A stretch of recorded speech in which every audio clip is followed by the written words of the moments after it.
avec Fréquence Plus. Surprenez votre famille et vos amis grâce au grand chef de Bourgogne-Franche-Comté. Cette semaine, je suis à Besançon, dans le Doubs, toujours en compagnie du chef Bastien Lorida, dans les cuisines du restaurant Épicéa. Bonjour chef. Bonjour. Deuxième épisode, et là on part sur une petite entrée sympathique et de saison, la courge et ses chanterelles d'automne. Alors il y en a partout de la courge, on peut même les faire courge, soi-même. Là, c'est la saison, c'est voilà, clair. donc là on peut y aller. Donc en cette semaine de Noël, vous la proposez comment ? Alors déjà la courge, il y a différents types de courges. L'idée c'est d'avoir une courge qui soit plutôt ferme, type potimarron, ou à la limite butternut aussi. Après il y a plein d'autres variétés, nous on a une vingtaine de variétés qu'on travaille à Épicéa, mais voilà, ce genre de variété assez ferme s'y prêtera bien pour l'entrée qu'on va faire. Alors d'une part, nous on va faire une petite purée de courge au beurre noisette. Beurre noisette, c'est un beurre qui est cuit jusqu'à ce qu'il n'y ait plus d'eau, donc il va un peu frémir et à un moment il va arrêter, il va un peu caraméliser, se colorer, ce qui va donner Pas le brûler. Non, juste avant qu'il soit brûlé, voilà. Faut pas qu'il soit brûlé, et ça va donner un petit goût noiseté, donc rien à voir avec la noisette, mais juste au niveau de la couleur et du goût. D'accord. Donc l'idée c'est de faire une purée de courge, donc vous prenez la courge, vous la faites rôtir au four à 180 degrés pendant 20 minutes, vous pouvez même laisser la peau. Vous juste enlever les noyaux, bien la laver, et la peau elle va se mixer avec, elle va renforcer ce goût de courge, et quand vous mixez ça, vous venez l'enrichir avec ce petit beurre noisette qui viendra apporter plus de gourmandise et de rondeur à la purée. D'accord. Cette purée, on va l'accompagner également avec la même courge qu'on travaillera différemment.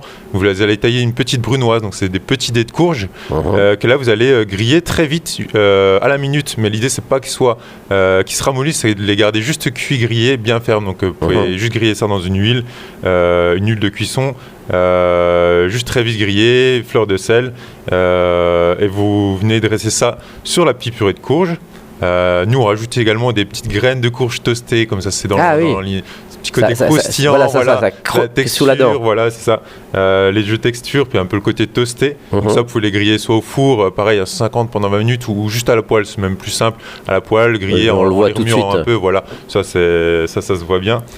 Et nous aussi, petit twist là-dessus, on va rajouter la chanterelle d'automne que nous on a préservée. À Épicéa, on fait énormément de préservation longue durée qui vient agrémenter notre cuisine. C'est-à-dire ? Alors, préservation longue durée, c'est des choses qu'on va cueillir à un moment donné et qu'on va préserver durant quasiment 1 an parfois. Ah oui. Ça, c'est à travers des lacs de fermentation, des sirops, des vinaigres.